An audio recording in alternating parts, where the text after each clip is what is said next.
All right. Well, thank you for joining us today, Natasha. So, for people to get to know you a little bit better, can you just tell us a little bit about yourself, where you're coming from? Yeah, sure. Yeah, I'm originally from Ohio, Toledo, Ohio. I started off, went to undergrad at Central State University. I majored in computer science there for my bachelor's degree.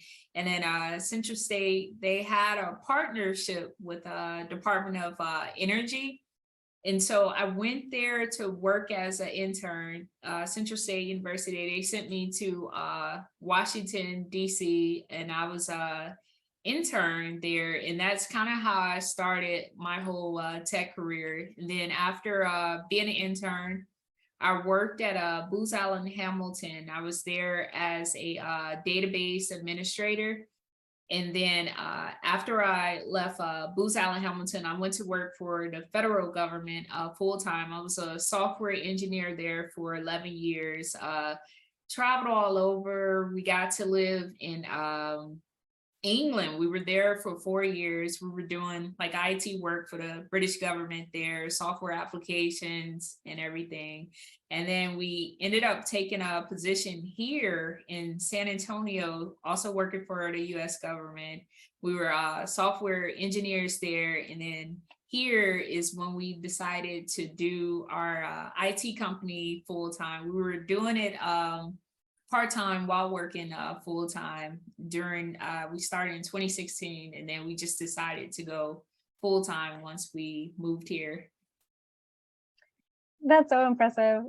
Thank you so much. Like you really walked us through your education, and then, of course, till today, your own company, which I think is amazing. And I guess we wanted to get a little bit more of that perspective from you as a potential employer and what you see in the field. I see you at networking events all the time. You are out there and always wonderful to have a conversation with you. So I think you're really great to have today here as our guest speaker. So in terms of the employer side of things, first to start off with, if you were looking to hire somebody, what kind of professional or personal qualities would you look for in candidates? Yeah. Full disclosure, we currently do not have any full-time employees. We had 7 interns, and now we have 2 more interns from some of the local colleges. We're kind of doing like the rework approach, do as much as you can, and then once you get to that point, then that's when you start hiring and everything. But as far as with the interns, and then once we start hiring, the main thing that I look for is character. That's like the first thing that I look for, because you have a lot of highly skilled people, that can do different fields, but you have to have the character behind that. So what I mean by character, your willingness to learn, are you going to, if you're handed requirements, are you going to sit there and say, okay, I don't know what I'm doing, so I'm not doing this? Or are you going to say, okay, I've never done this before, but I'm going to go find the answer? Because, in IT world, it's always changing. You have some people that start off with Fortran programming. Now you see we've went to different languages. So the skill sets are great, but the main thing is character. I love that. So not necessarily, and I know you said right now you're not hiring full time, but even with people that you are going into any kind of business with, you want to more feel, I guess, secure in that they're going to be willing to put in their best work in, right? So not necessarily credentials or anything like that. Or do you look for credentials for your interns right now? Yeah, as far as the interns, I don't really expect too many credentials from them. Like, say for instance, one of the people that was an intern with our company, fresh out of high school, 19 years old, so obviously no credentials. But he was so good at what he did and his willingness to learn, and he's never programmed a day in his life, but because of his character and his work ethic, he picked it up and he was doing, app programming just like that. And so it's good to have certifications, degrees and everything. But when I'm looking at, if I don't know you, okay, yeah, then I'll look at the certifications. But sitting down, having a meeting with you, the personality and the character that will stand out more so than your resume, your certifications and everything. No, I love that. I think that could be an encouraging piece to everybody who's maybe coming with zero experience or are looking to just even get their foot in the door with an internship. So thank you for clarifying on that. Can we go a little bit more into expectations of resumes? And I know you yourself, you mentioned how you've gone through different jobs internationally. So yeah, I mean, how important is a resume? Like, what do you expect on that?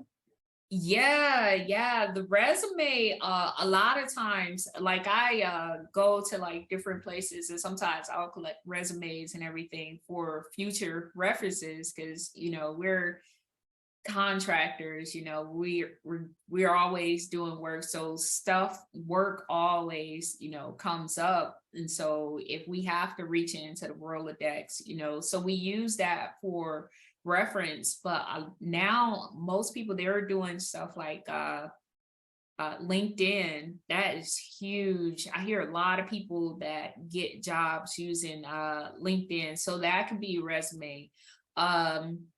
Your online presence, are you if you're a coder, are you creating things online and having like a coding repository open so people can go and see the type of work you've done and everything, as opposed to just a resume. Okay, great. So it goes beyond the resume. It doesn't just have to be on a piece of paper, but how else can you show your work? I heard, I told Laura the story because it surprised me so much. And he's also a software engineer.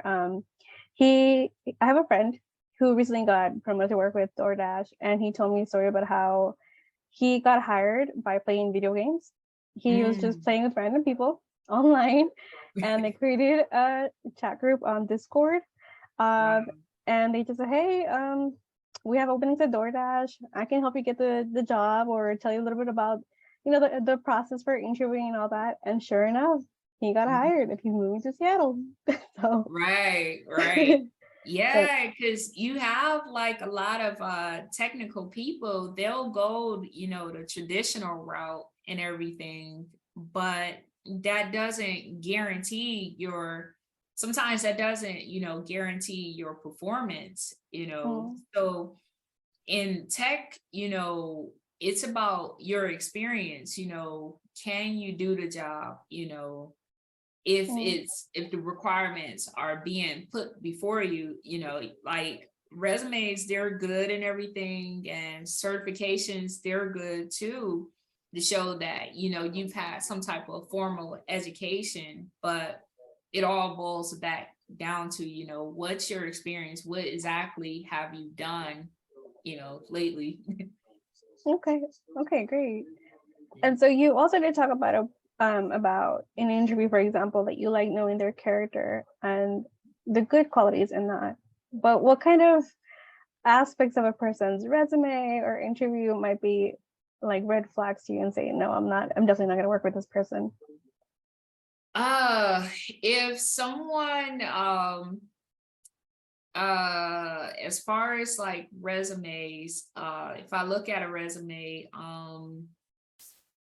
I can't think of anything off the top of my head, but you do have some people that did their first Hello World program and come and say, I'm a senior developer. And a lot of us that, we are, developers, we can see right through that. If you come to that person humble, and say, okay, this is where I'm at, but this is where I want to go, and I'm willing to do the work for that. The resume, a lot of times I heard recruiters, they'll spend like a couple of seconds on a resume. But the rest of it is going to be, how do you interview? Can you talk about what you've done on the resume? Got it. So far you've had no problems when you're trying to hire for interns. They've all been great.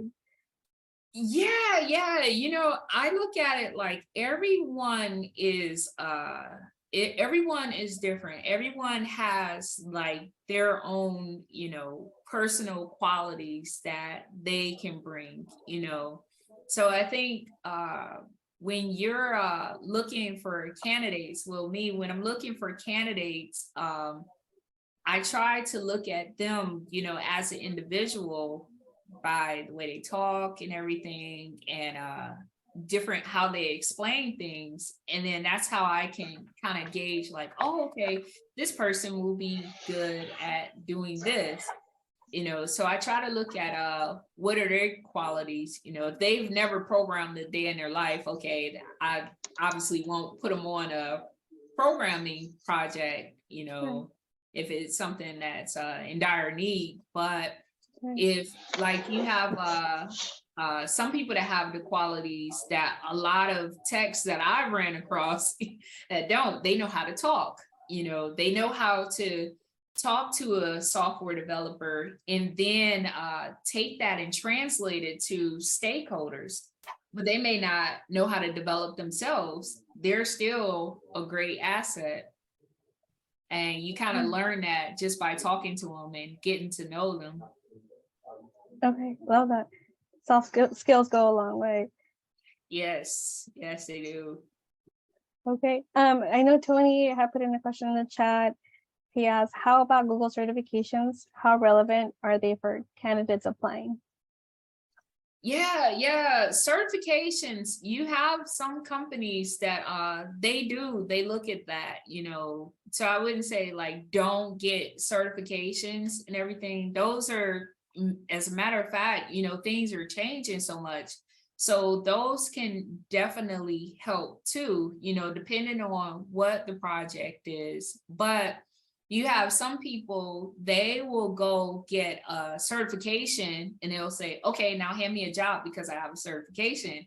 With those certifications, you have to put work behind it, work on those extra projects. You may or may not get paid for them. When we first started off with the business, we did a lot of free projects because we wanted to show our potential clients that we can do the work, and this is the work that we've done that may or may not have been paid. So if you have the certifications, that's great, but also try to put experience, on top of those certifications. And even back to the whole college thing, I graduated from college, undergrad, long time ago, 2007. And you had a lot of people, they were doing the same thing. They were going to get the degrees, getting into a lot of debt. But they weren't taking the time to get that experience while they were in college, getting those internships, doing those projects. And when they graduated, it was hard for them to find, full-time employment. And so it's the same thing like with the certifications. Those are good, but also, make sure you are having experience on top of those certifications. Thank you. I know Alex commented here that, he's willing to put in the work and learn, but he needs to learn how to sell himself. And I think that's definitely something that a lot of us can work on when it comes to the interview time. Sometimes it feels maybe like we're being arrogant if we talk too good about ourselves. So it is a fine line, but we can definitely work with that. We have, our employer engagement team, Alex, who can more than happily meet with you to work on that. And so can I. I'm going to pause here as well. Does anybody have any questions? If you do, feel free to unmute yourself or type it in the chat.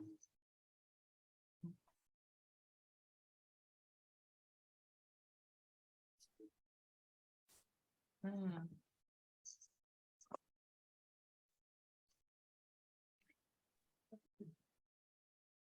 Yeah. Oh, yeah, he said too, that just made me think. I see a question too. Yeah, he did make me think about that. And that is the thing about a lot of us techies. And I go through that too, you know, even as a business owner, is selling myself. Because a lot of us, we like to we like our craft. Like before, when I was working for the government as a software engineer, I just love to, you know, sit behind my desk and code. And that's great. A lot of software engineers, you know, we come up with these amazing applications, but you have to go to other people to get the buy-in. You have to convince management to use those applications, you know, and that's where the selling part comes with it. And nobody is born to be great at sales. Like it's a learned, it's definitely a learned behavior. And even interviewing, that selling. I remember back when I was in undergrad, my freshman year in college, you know, I did my first interview and it was horrible. You know, he asked me, he said, so tell me about yourself. And I just said, I'm a freshman. And I left it at that. And he said, okay, great. And I never got a call back. So what I did was I just made Google my best friend, you know, Google how to do interview questions, you know, how to sell, how to convince people to buy into your projects. And you know, it's it's definitely a learned behavior. Is there a website we can go to? Are Google? you? Yeah. I love that story. Yeah, it definitely is a practice, especially when it comes to interviews. The more you do it, the better you get at it. Sometimes even just practicing by yourself in your room. I would highly encourage doing that. Just getting comfortable talking about yourself and your experience to date, and also just making sure that you're not trying to come off as something that you're not, or lying, right? I think that's super important. It goes back to what you were saying about character and just learning who you are, really.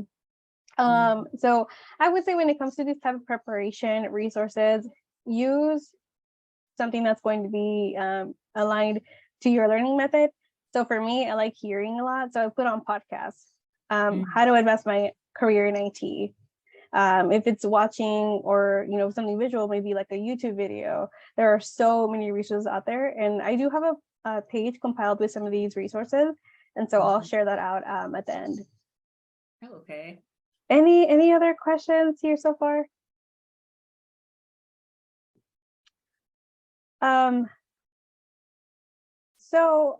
Latasha, when you do have somebody new on your team, what do you expect from them on day one? Yeah. The main thing is learning. Like when they come in day one, try to basically them asking questions, that kind of lets me know, how motivated they are. So them basically trying to gauge on exactly what they're going to be doing, not just come in day one and go in their office and close the door, but actually being engaging, talking, with us to ask more questions, get more clarification on what their job is going to be. If they come in day one and they don't know everything, that's okay. No one does. If you're in IT and you say you know everything, yeah, you're lying. So that's the main thing. Just coming in with a willingness to learn and asking questions. Thank you. And feel free to add questions, y'all, if you do have them here. I'm going to ask this more looking forward, I guess, from your personal perspective. So feel free to answer however you like. So for somebody who is advancing through their career, say they've already got that first job, maybe a year, 2 years in, right? What kind of what are your thoughts really on someone negotiating their salary, wage, or benefits as they progress through their career? Yeah. I definitely recommend negotiating your salary. But before you negotiate your salary, definitely make sure that you have something to negotiate on. You know, if you've been at a job and you've been sitting at a desk the entire time, you know, haven't really taken on, you know, challenging projects and everything, you just went and did your job, it's going to be hard to negotiate your salary. I remember I had a supervisor when we were going up, because we used to have to go up for promotions every year. And he will always say, you know, you have to give yourself like more exposure, taking on more challenging work, you know, being on those projects that are challenging, high visibility, you know. But if you just come in and do your job and say promote me, you know, he said, he was like, yeah, thank you for doing your job. That's it, you know. So definitely when you go up for those extra salary bumps, do your research. Try to figure out like, how are you benefiting that company? Write that down, take those notes. And then when you go to your supervisor or when you go to those hiring managers asking for more money, have that like, this is the reason why I want more money, because I've done this, which helped your company in this way. Okay, love that. And I know we have a few minutes left here in this recording, but just to, I guess, end it off, what's a quick tip you can give to somebody entering the IT field with no experience?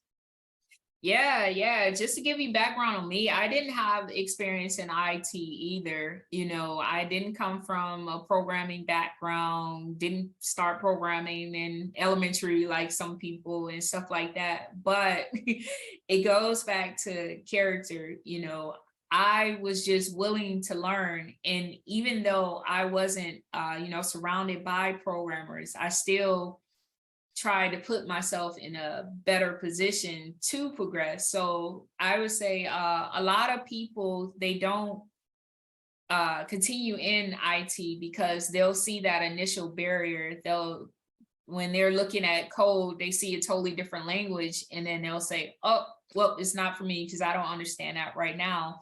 And this is, you know, life. If you don't master something as soon as you see it, doesn't mean that you're not meant to master it. So you just take it one step at a time. If it's one tutorial on YouTube, you know, per day and taking notes, okay, you do that. And then once you've done that, try to do like personal projects. And like there's websites that you can go on, like upwork.com. You know, there's people that need like small projects and they don't have big budgets. It can be $20 or something like that, but that's giving you more experience, you know. So get that extra experience while you're learning, and don't be afraid to take the next step. It's back to that, just because you haven't mastered it now doesn't mean it's not for you, you know. So take that extra step, take those programmings. And if the project you don't understand, if you're taking on extra work at your company and you don't understand it immediately, you know, be upfront with your supervisors or stakeholders and go out and find more information, which will in turn help you out in your career and with your skill sets. And that boils back down to character. And when you promise something to your supervisors or anyone, make sure you can follow up on what you say. If you tell your supervisor, I'm going to work towards this project, you do it, you know, back to the whole character thing, and then you'll be okay. Like IT is a very, that's where a lot of things are going. So if you can continue through that, and keep working towards it, you can change your life or family's life, for generations to come, just putting forth the work. You gave us so many gems. That that was wonderful. No, seriously, it means a lot to us for you to donate your time and just speak to us as we try to navigate, right, this career path. Some of us coming with no experience, some of us just going through a really quick program. So thank you so much, Latasha. We really appreciate your time. Oh, no Um, worries. No worries at all. I'm gonna And stop the then, recording. Oh, I'm sorry. Go ahead. oh yeah, and if you have any questions, or if anyone else has any questions, career questions, I'm everywhere. LinkedIn, everywhere. Just Google cyber solutions, and definitely I'm always open to answer questions and everything. So Literally, you are. Thank you so much. that's how I grow, helping other people. No, it's wonderful.